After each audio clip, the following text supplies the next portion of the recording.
Bija laiki, kad tautas masām stāstīja, ka mēs varam 9-1 vinēt amerikāņus tajā laikā. Mēs pat Brazīļus Rīgas Daugavu vinēja futbolā, bet, jāteic godīgi, bija arī mēdī, kas objektīvi novērtēja, ar kādām izlasēm mēs spēlējam. Tā kā nebija jau arī tik viennozīmīgs tas rupors, ka mēs tagad esam labākie visā pasaulē. Šokar ciemos Aigars Kalvīts, Latvijas Hokeja federācijas prezidents, jaunais. 2 gadus jaunāks par šo spēli. Labvakar. Gribās noteikti jautāt par to prezidenta krēslu, ko Kiros Lipmans ieņēma 18 gadus. Tas krēsls ir tik īpašs. Nebiedē, varbūt. Man tā diezgan jocīgi liekas, ka mēs lietojam to vārdu prezidents, jo patiesībā Latvijas Hokeja federācija ir sabiedriska organizācija, ja, un gribētos vairāk runāt par vadītāju, jo valstī jau ir tikai viens prezidents. Ja. Tā kā var jau sakarināt pagoņus un ordeņus, bet tas jau lietas būtību nemaina. Tā kā es domāju, ka tas izaicinājums ir ļoti nopietns priekš manīm un ir ļoti daudz darāmā, un pie tā jāķerās klāt. Man liekas, ka tā jūs jau pats varbūt neapzināties ieskicējāt varbūt to lielāko problēmu, kas bija Latvijas hokeja vadībā, ka bija šis viena cilvēka varbūt kults, cik vairāk vai mazāk paša veidots. Uz ko jūs esat gatavs? Kāda būs jūsu komanda? Jo ikdienas darbs droši vien Latvijas gāzē neļaus katru dienu domāt par hokeju un tikai hokeju. Jāsaka, pēdējos droši vien gandrīz 20 gadus esmu pavadījis hokejā, un es ļoti labi zinu, kāda ir hokeja saimniecība. Pats esmu pat darbojies Kiro Lipmaņa vadībā valdē vairākus gadus, un skaidrs, ka mūs dominēja autoritārisms. Un jāsaka, Latvija ļoti maza zeme, mēs hokeju visi ļoti mīlam, mēs gribam ļoti lielus sasniegumus. Mēs redzam, cik strauji attīstās hokejs vispār pasaulē un kāds vispār ir moderns hokejs šodien. Un redzam, ka Latvijā tās lietas pēdējos gadus vairs neiet tik labi, kā varbūt tas bija 90. gados, kad mums bija vecā padomju bāze un vecie sportisti. Un šodien mēs tā kā jau drusku slīkstam uz aizmuguri. Un tas mans viedoklis ir tāds, ka mazām valstīm ir tikai viens ceļš. Mums jābūt 2 reiz labākiem organizācijā. Jāspēj darīt 2 reiz labāk tas darbs, lai mēs vispār varētu pasaules elitē konkurēt. Un šis brīdis, acīm redzot, bija pēdējais, kad bija kaut kādām pārmaiņām jānotiek, jo mūsdienu sportā menedžmentam ir milzīga nozīme, un īpaši profesionālajā sportā, un to mēs redzam visā pasaulē. Un tas menedžments šobrīd nav bijis, teiksim, moderns, es teikšu tā maigi, moderns. Pārmaiņām bija jānotiek, bet tās pilnīgi mierīgi varēja arī nenotikt. Jā, Latvijas Hokeja federācijas kongress. Es nezinu, jūs zinājāt, kas notika pirms tam vai nē? Vai vienā brīdī vienkārši gaidījāt telefonu zvanu, ka jāierodas uz kongresu? Nē, redzēt, es ierados uz kongresu tajā brīdī, kad es atbrīvojos no saviem tiešiem darba pienākumiem. Man nebija Bet zinājāt, ka iespējams zvanīs? Kādā ziņā man neviens nezvanīs, ierados pats. Sāksim ar to, jo skaidrs, kad es tiku uzrunāts 2 dienas iepriekš no hokeja sabiedrības, no dažādiem pārstāvjiem, no klubiem, kad ir nepieciešams pārmaiņas, ka viņi būtu gatavi atdot balsi par manīm, un es piekritu. Protams, pēc dziļām pārdomām piekritu, jo tas darbs tiešām, acīm redzot, prasīs ļoti daudz enerģijas laiku un daudz citus faktorus, ko lielākā daļa līdzjutēji pat nenojauš, kas federācijai ir jādara, gan naudu piesaistot, gan daudz citas lietas. Un es teicu, ja jūs esat gatavi man ievēlēt, es nelikšu šķēršļus šīm pārmaiņām un iešu. Un tajā brīdī, kad man beidzās gāzes padomu sēde, es arī ierados kongresā. Mēs tūlīt redzēsim, kā tas notika. Parādīsim no citas skatu punkta Latvijas Hokeja federācijas kongresa. Vai ir kongress? Kur mums ir palūdzi? Jūs bez kongresa nesviedīsim mums ārā. Uz kādu pamatu Kiros man grib izmest ārā? Aiziet. Nesārā, ok. Kāpēc jūs uzstājaties? Kas jums tev pilnvars uzstājaties? Kas jūs esat? Kāpēc jūs runājat? Kāpēc viņš runā? Kur mums palūdzi?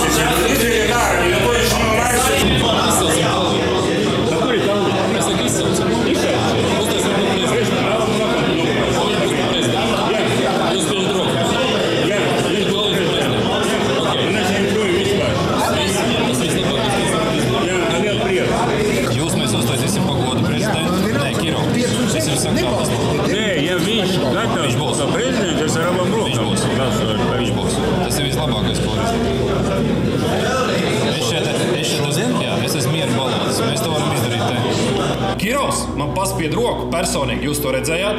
Viņš man pateica tā: Edgar, es tev apsolu, ja tu atradīsi cilvēku, kuram es esmu gatavs atdot stafeti, es pacelšu roku un pateikšu, ka es atkāpjos hokeja nākotnes vārdā. Šis cilvēks ieradies, un es domāju, ka Kiros ar viņu redz, un es pieļauju, ka šī ir tā reize, ka Kirovs pildīs savu solījumu nevis kaut kad, bet tūlīt šajā reizē.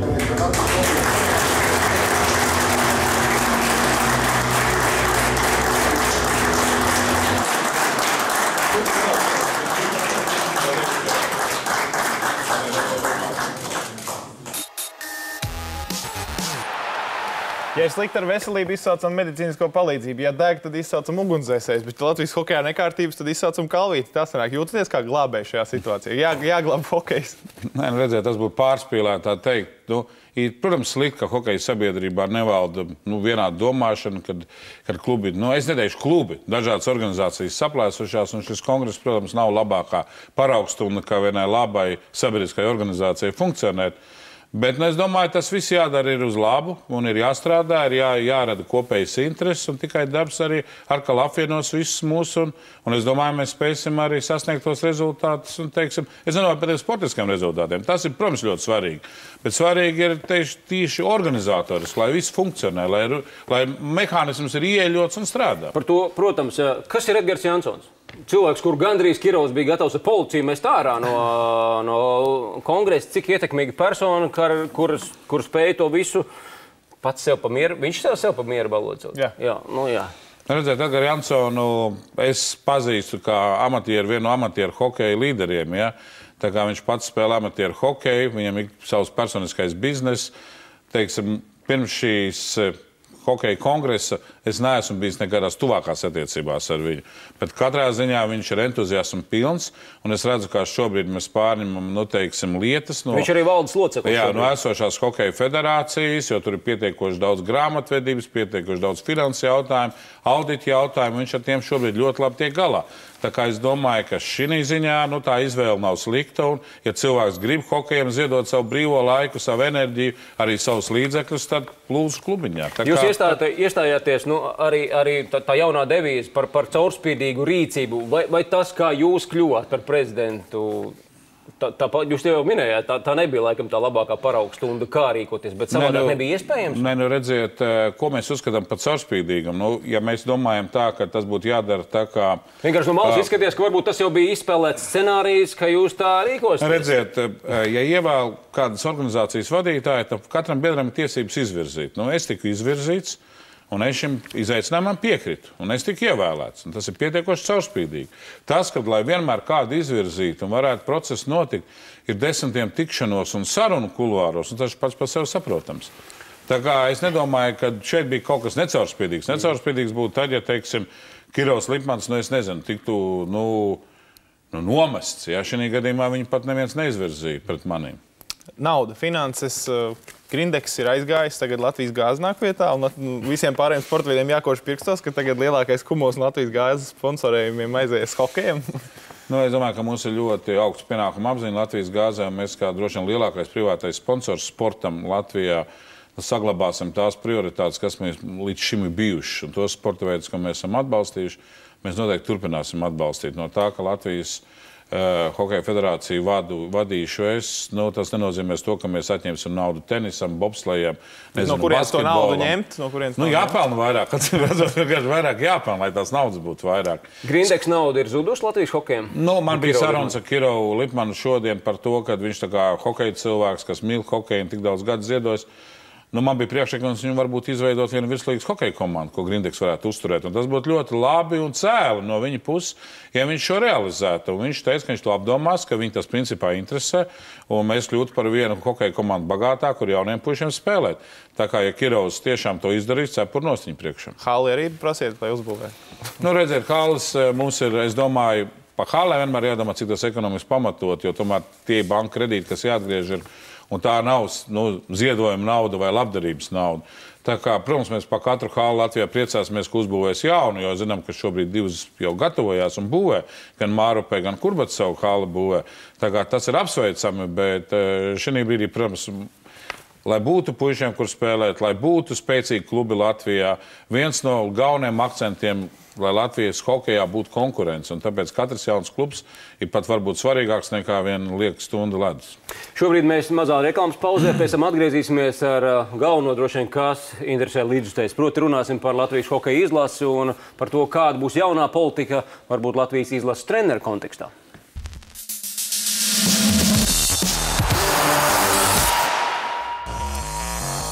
Atgriežamies sporta studijā. Igars Kalvītis, Latvijas Hokeja federācijas prezidents mūsu studijā. Protams, aktuāls jautājums par Latvijas hokeja izlasi, par treneriem. Īsumā, kāda ir tāda nākamā vīzija? Vienmēr pēdējā laikā ir bijis sāpīgs jautājums. Paņem, atlaiž, nesamaksā, noteikti nāksiet ar visām jaunām lietām. Ilgtermiņa, viens treneris, kāda ir tā vīzija? Redziet, pirmkārt, šeit jau jārunāja par 4 izlasēm. Būsim atklāti, visi jau vienmēr grib to pašu augstāko vīriešu pieaugušo izlasi, bet hokejs sākās no 18 gadiem, līdz pēc tam junioru izlasi 20 gadīgā, un tad tik pieaugušie, vēl pēc tam mums arī sieviešu hokejs, kurš, starp citu, mēs esam 15. pasaulē, vēl varam kvalificēties nākšai olimpiādai, būs atlases turnīrs, ja? Tā kā tas arī ir mūsu redzeslokā. Runājot par treneriem, jāsaka tā, ka mēs nekādu karstu putru šobrīd nevaram strept, jo jāsaka, ka U18 un U20 treneri jau ir nozīmēti. Decembrī Kanādā būs pasaules čempionāts A grupā U20. Ja? Tātad Eriks Miļons ir vecākais treneris. Protams, kad mēs nelauzīsim nekādas tradīcijas vai pieņemtos vecos lēmumus, jo visam jābūt kaut kādai pārmantojumībai. Tas arī saprotam. Jaunieši un junioru hokejā ir skaidrs apmēram loks treneru. Bet Latvijas speciālisti? Protams, jā. Šī brīdī Latvijas. Tas neizslēdz kaut kādā nākotnē domāt, ja mēs kaut kādus augstākus mērķus varam sasniegt arī par kādiem ārzemju speciālistiem, bet šī brīdī, protams, tam ir vajadzīgs laiks, lai saprastu, lai atrastu, lai vienotos un tā tālāk. Mēs parādīsim vienu pavisam mazu grafiku. Kirova Litmana varbūt otrās prezidentūras laikā bijušie Latvijas nacionālās izlases galvenie treneri, 9 kopskaitā, kā mēs pasmējāmies no Haralda Vasiljeva līdz Haraldam Vasiljevam. Šogad, starp citu, Haralda status, kāds šobrīd ir Haralda Vasiljeva status? Šobrīd Haralda Vasiljeva status ir tāds, kad viņam bija līgums uz olimpisko kvalifikāciju. Šobrīd, cik es pārņemot dokumentus redzu, līgums vēl nav līdz galam lauca Leonīdu Beresņevu. Bet katrā ziņā, ja mēs runājam par stratēģiju, dabīgi, kad ir nepieciešams treneris uz ilgāku laika periodu. Atbildēt šodien, protams, mums ir vesela plejāde jaunu treneru, kas ir no Latvijas, ja, kuriem varētu arī uzticēties, sākot ar Pēteru Skudru, Hariju Vītoliņu, Oļegu Znāroku un Viktoriju Ignāķevu un Ģirtu Ankipānu, kas šobrīd strādā profesionālām komandām un ir pietiekoši lielu pieredzi ieguvuši. Bet viņi strādā profesionālos klubos, Arts Ābols, jā, starp citu, kas strādā profesionālos klubos, un viņi ir ierobežoti savā darbā ar izlasi. Tajā pašā laikā pasaulē ļoti daudz speciālistu, ar kuriem varētu vienoties, kas varētu strādāt ar Latvijas izlasi. Tāpēc es domāju, ka jaunai valdei ir nepieciešams, es gribētu teikt, kādi 3-4 mēnešu laika, lai sameklētu treneri, jo jāsaka tā, ka KHL sezona lielākai daļai priekš Latvijas hokejas, kas tur spēlē, varētu beigties agrā pavasarī. Un tad būs 2 mēneši, gandrīz sagatavošanās periods, kad jau jaunam trenerim jābūt amatā. Es jau nobijos, man tas 3-4 mēneši, man jau tas liekas, tad pēc tam būs atkal 3-4 mēneši, tā pēdējo gadu pieredzi. Jā, redziet, mums ir šobrīd tikai priekšā viens turnīrs Bledā, un kuras Latvijas izlase ir jāspēlē Bledas turnīrā. Un šodien valdē mēs šo jautājumu izskatījām, un ņemot vērā, ka decembrī Kanādā ir U20 pasaules čempionāts, tad mēs nolēmām, ka jāpārbauda kā 10-12 U20 izlases kandidāti šī turnīrā, pievienojot varbūt citus Eiropā spēlējušos hokejus, ko mēs gribam redzēt, kādā formā viņš šobrīd ir. Un šo izlasi mēs uzticēsim vadīt Erikam Miļonam. Tātad galvenokārt liekot akcentu uz A-grupas čempionātu U20. Par lielo izlasi. Olimpiskā kvalifikācija Vasiljevs ieveda un Vasiljevs arī izveda. Un nebrauksimies uz olimpiskajām spēlēm. Viesturs Kozjols, ģenerālsekretārs jaunais federācijā, vairākās intervijās ir atzinis to, ka kāpēc tās valstis, kuras mēs agrāk, kā viņš teica, sitām, tagad ir mums priekšā. Vai tas Latvijas izlases mērķis būs tiešām tā, ka mēs tiešām pateiksim medaļas vai sešinieks pasaules čempionātā vai regulāri atkal olimpiskās spēles? Kāds ir tas lozungs un vai tas ir tā, kā Kozjols ir teicis intervijā? Redziet, es gribētu teikt tā, ka, protams, mēs varētu sapņot par visaugstākajiem sasniegumiem. Un es pat nesapņoju. Es domāju, ja mēs spētu koncentrēt visus savus spēkus un labākos spēlētājus un arī iegūt motivāciju priekš viņiem, lai viņi pacīntos, mēs varētu atgriezties pasaules pirmajā astoņniekā. Par to man nav ne mazāko šaubu. Medaļas, tas jau ir loterijas jautājums. Paši saprotiet, ka play-offā pasaules čempionātā viena spēle izšķir, vai tu esi tajā četrniekā vai ne. Es saprotu, ka viestur tā ideoloģija, galvenais, lai mums ir tā vīzija, uz ko tiekties. Nevar būt ne rīt, ne parīt, bet ka tam mērķim ir jābūt. Redziet, tas, kas ir noticis pēdējos gados, un te es gribētu uzsvērt, ka tam ir milzīgs nopelns Rīgas Dinamo, jo mums ir spēlējuši pat vienu brīdi 2 junioru komandas Krievijas hokeja līgās jauniešu. Un mums ir ļoti daudz jaunu hokeistu. Mums tiešām šobrīd ir reāli daudz hokeistu. Mūsu izlases kandidātu loks vairs neaprobežojās ar 5-6 maiņām, bet jau ir tāds skaits, ka mēs varētu mēģināt pat izveidot 2 konkurētspējīgas izlases. Tāpēc, protams, tiem mērķiem jābūt ambicioziem. Mēs nevaram visu uzstādīt sev mērķi palikt tā grupā. Dabīgi, ka mums jācīnās ir par visaugstākajām vietām. Bet es tikai vēlreiz gribu atkārtot, pie mūsdienas konkurences hokejā. Ja nav vislabākā organizācija, nav vispār par sapņot par ko. Un to mēs redzējām olimpiskā kvalifikācijā. Emocionāli mēs bijām uzlēdēti, gribējām tikt uz olimpiādu, bet vācu mašīna perfekti organizētā, nostrādāja līdz pēdējai sekundē un uzvarēja to spēli. Būtu mums tāda organizācija, mēs varbūt būtu šodien nākušā olimpiādā. Masaļskis, ejot prom no Latvijas izlases, aizdot pēdējo spēli, teica, atklāja mums sporta studijā, ka ir bardaks pilnīgākais, ka hokejisti negrib braukt, un to pierāda pasaules čempionāti. Redz, kad ir olimpiskā kvalifikācija, tad tomēr visi atrod laiku un atbrauc. Vai tagad ir tā sajūta, ka ar visām prēmēšanām vai neprēmēšanām, nezinu, kā būs tālāk, ka tomēr būs vieglāk tos hokejistus dabūt un ka nebūs kaut kādi pēkšņi savainojumi, kad ir pasaules čempionāti? Pirmkārt, es neuzskatu, ka motivators hokejā ir nauda. Jo nacionālā izlase tā ir goda lieta. Un es nezinu, neviena pasaules izlase... Bet Kirovs ir pieredinājis mūsējos. Neviena pasaules izlase nebrauc hokeju spēlēt, tāpēc, ka viņiem samaksās kabatas naudu. Jo tāpat nav viņiem dažālo mēneša alga, ko viņi pelna savos klubos.